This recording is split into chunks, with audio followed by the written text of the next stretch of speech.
question for incoming Secretary of State Mike Pompeo. Donald Trump fired Tillerson this morning, apparently without warning. Tillerson thanked a number of his colleagues in the Trump administration, but Donald Trump was not among them.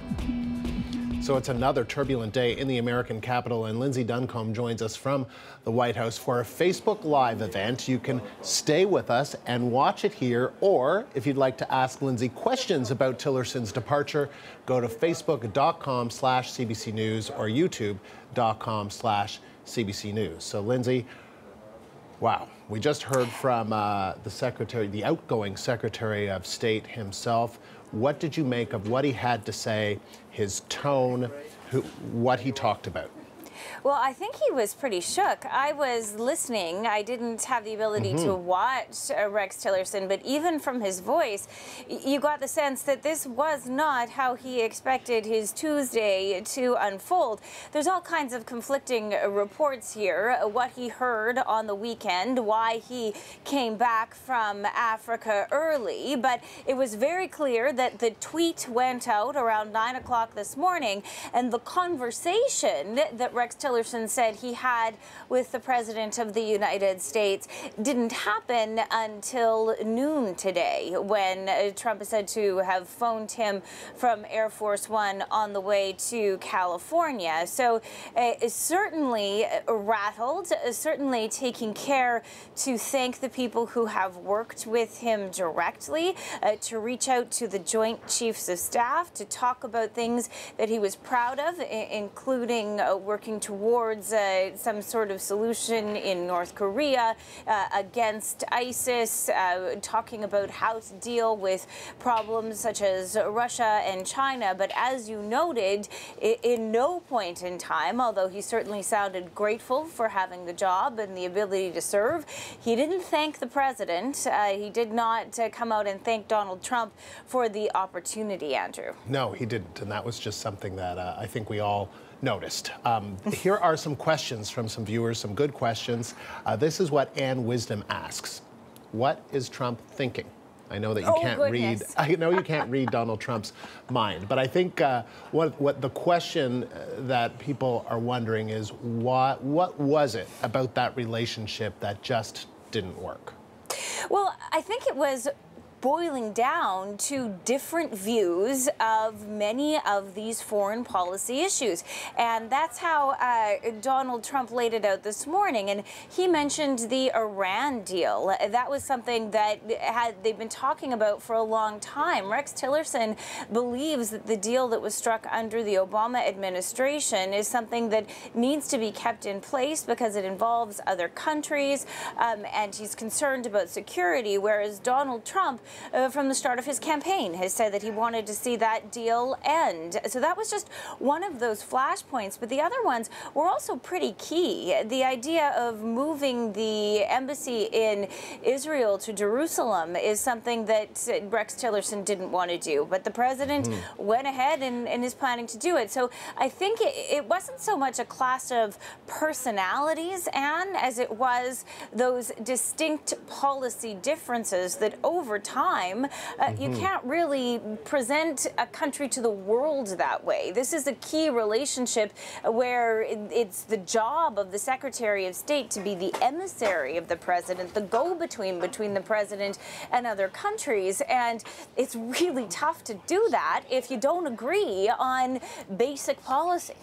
Lita Martin asks, why so many firings? And we're just talking about to now, 2:30 Eastern time, because there could be more in hours or days from now. Well, I think this is Donald Trump's style, and it's not just because he was on The Apprentice, and that was what happened at the end of the week, is you had to fire someone. There's been lots of assessments that Donald Trump really thrives in an attitude of confrontation, that he likes to see people sort of bring different points of view, and that can lead to situations where it's just untenable for people to continue working. Steve Bannon, Bryce Priebus, Sean Spicer, Scaramucci, this certainly is an amount of turnover that is unprecedented, but it doesn't seem to trouble the president. He has spoken about change being good and changing the energy. Also, working in any White House is tiring, and I think some of the people, including Gary Cohn, who was the economic advisor who left last week, saw the opportunity after a year that it was time to go. This is what Erlich von Hagen's comment says. Now the CIA is openly in charge. And the point that this viewer is making is Gina Haspel has been named the deputy director of the CIA. She's going to be the first female director of the CIA. And now Mike Pompeo, who was the director of the CIA, is going to become the Secretary of State.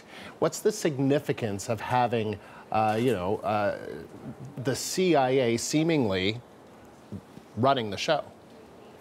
Oh, I don't know if the CIA entirely would run the show, because you've got the Department of Defense over there with many sort of Pentagon minds that are in that. I think there is a very national security approach to all of this, and coming from the CIA and having that relationship to reach out to countries with that intelligence background does change the dynamic, because it's not the entire tradition of diplomacy. But I don't know that the sort of spies are running the show sentiment is entirely the way this will unfold, because you also do have business influence in there as well. Lyndsay, thank you. That was great. And we're going to leave it there, but I know that you are going to be continuing this on our Facebook and YouTube channels. And a reminder, you can send questions to Lyndsay at facebook.com/CBC News or youtube.com/CBC News.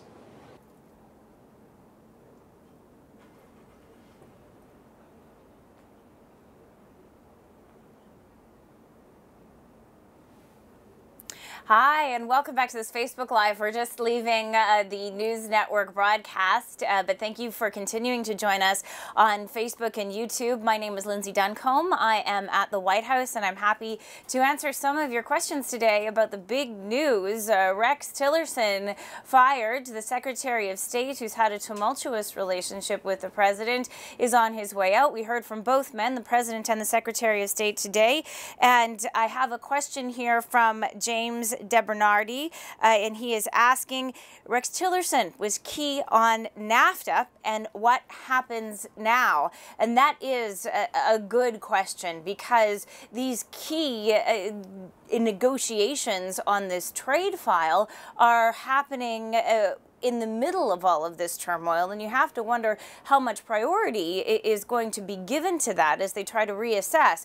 I think the important thing to remember is, as we've watched these NAFTA negotiations go back, it is the people who belong to that file. It's not necessarily the Secretary of State in the nitty-gritty that talks about whatever issue is on the table. The people at the State Department who are working on this file know this file. They have the contacts with their Canadian counterparts. So the work on negotiating and trying to come together to some sort of agreement would still continue. That's a really good question, though, for Chrystia Freeland, who's actually in Washington today and is perhaps expected to speak to media. I'm not sure if she's doing any media later on, but she, of course, will be trying to get to the bottom of this, because, cultivating those relationships with the Secretary of State and all the people at the departments is something that the government of Canada has been putting a lot of effort into. And whenever there's some kind of tumultuous change, especially at the top, they may have to recalibrate a little bit. And they're recalibrating at the same time as they're looking at the impact of those steel tariffs and Canada's tenuous exemption from that and how that plays into it as well. So certainly this ratchets up the tension and the intensity of those ongoing negotiations. And I just have to open my app again here. Thank you for that question, James. Another question from Joseph and Besaida. I believe I'm saying that correctly. What does this mean about the relationship between Donald Trump and Rex Tillerson, you ask? And I think, Joseph, these two men were never really on the same page when it came to policy. You know, and they didn't really know each other before this relationship began. It was only when Tillerson got the call to meet Trump at Trump Tower during the transition that they had met each other for the first time. And I think Donald Trump liked the idea of a businessman, Rex Tillerson, coming from Exxon to be his emissary to the world. But maybe they didn't really test out the chemistry as well as they could have, or even talked a whole lot of policy, because there are some major differences between where the president was and where Rex Tillerson was. You know, there's some sense that it was just getting cumbersome for these people to have such different positions on these things, and that is what brought this to this boiling point. I think if you look at the fact that Rex Tillerson did not thank the president, that there certainly is a degree of animosity, perhaps no love lost, but you know, it has been a long and stressful year for Rex Tillerson. The president, when he was speaking here at the White House earlier today, said that you know, he thinks Rex will be happier. That may well be the case, having left all of that. Thank you for these questions. JD Boulay asks, how many of Tillerson's actions or accomplishments are attributed to him alone versus President Trump? It was interesting to hear Rex Tillerson talk about what he thought his accomplishments were, including North Korea. And that's especially interesting because it was Tillerson who actually talked about the possibility of direct talks months ago. And then Donald Trump came out and said that he didn't want to talk to Little Rocket Man, and one of the times that he spoke out against Tillerson on Twitter. So that is probably something that both men, in terms of Donald Trump's style combined with what Tillerson was doing behind the scenes, had an impact on where we are now. But some assessments of Rex Tillerson, regardless of the president, really talk about the trouble that the State Department is in and classify him as one of the worst Secretary of States that this country, or Secretaries of State, that this country has ever had. A lot of that has to do with the fact that there are so many vacant positions. Part of that is by design, because one of the things that Rex Tillerson wanted to do was go in and create business-like efficiencies within the State Department. And as a result, I have the statistics here, but I think it's 60% or some of the senior top people have left in those senior posts and have not been replaced. At the same time, they've had a hard time attracting people to join the Foreign Service. Morale is low, and that is one of the reasons why people are welcoming Pompeo, and what change that might bring to the department with this latest appointment.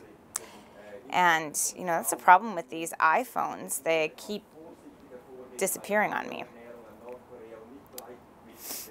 Okay, this is a question from Richard Jackson, Martina Dolemont.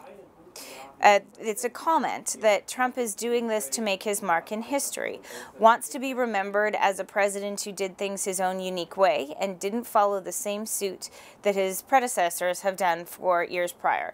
I think that that's a pretty astute assessment, Richard and Martina, because Donald Trump was elected saying that he wanted to shake things up. He wanted to run things in a different way, and he certainly takes pride in doing things that are different from his direct predecessor, Barack Obama, and in many ways is upending the way that you do business in the world. The most recent example of that being his impromptu decision to announce that he would indeed meet with Kim Jong-un in wherever they decide to meet, but before May, something that no president has done, something that was done without much of the diplomatic preparation that would normally be taken before such a decision. So you're right. We are very much seeing a different approach to the presidency. And there's some sense, you know, that this really is Trump hitting his stride. These staff changes, these decisions on the fly, such as the tariff decision, which again was done against the advice of key economic advisors and was seeming to take everyone off guard, including some of his own staff. And then this decision, the decision to talk to North Korea, this is kind of how Trump ran his real estate operation. And this is how he is running the presidency as we move into its second year. And again, Annie H. comments that being replaced by the old CIA is worrisome to me. How do you view that aspect? Well, it certainly isn't a typical move, Annie, for someone to go from the head of the CIA to the top diplomatic post. But there are a couple of things to know about Pompeo. He was a member of the House. He was a member of Congress here, so he does have that legislative background. He's from Kansas. He was a businessman. He is a sort of strong Tea Party Republican. So that intelligence part of his portfolio is not his whole picture, and it's not the only thing that he would be bringing to that. It is interesting to know that he will be having those conversations with those other countries with a greater sense of what the intelligence, what the secrets are. So in a time when those relationships are so volatile, particularly with China and with Russia, that will bring an interesting perspective to what he is able to communicate to those countries and the way he enters those conversations. So I don't know if the particular job is worrisome, but it certainly does bring a different perspective. It's windy out here at the White House today, and we have another comment here from Joseph Fiera. Anyone want to make a bet? Tillerson saw the writing on the wall after the Kim Jong-un summit announcement and decided to go out in a blaze of glory by attacking Putin. I think what you're referring to there, Joseph, is the point made yesterday by Tillerson that was linking that poisoning that happened in the UK with a nerve agent that has Russian origins that so pointedly Theresa May said could be linked to the Russian government yesterday. Rex Tillerson sort of echoed that and took it further, saying that it was that there would be a White House response. Who knows what his motivation for doing that was? Certainly it isn't the first time that he has spoke out against or in a different way than the White House or the president has. But it is part of a pattern, and I think that there is a sense that these men just kept disagreeing on so many things, and that is not the way you can present the United States to the world, especially when you look at all of these problems, especially with Russia interfering actively, says the intelligence agencies, in the midterm elections here. And, you know, the talks with North Korea expected to come up. So I don't know if he knew that it was going to be the end and that's why he did it. I think there was probably a sense that this was not a long-term position for Rex Tillerson, but you saw it in his presentation, in his voice when he said his goodbyes at the State Department today. I don't think the timing or how this unfolded was on Rex Tillerson's terms. And we have certainly been happy to answer your questions here at the White House today on News Network and on this Facebook Live. Thank you very much for watching us at the Washington Bureau, and we hope you have a great afternoon. We will keep you up to date on whatever happens next. Who knows what it'll be.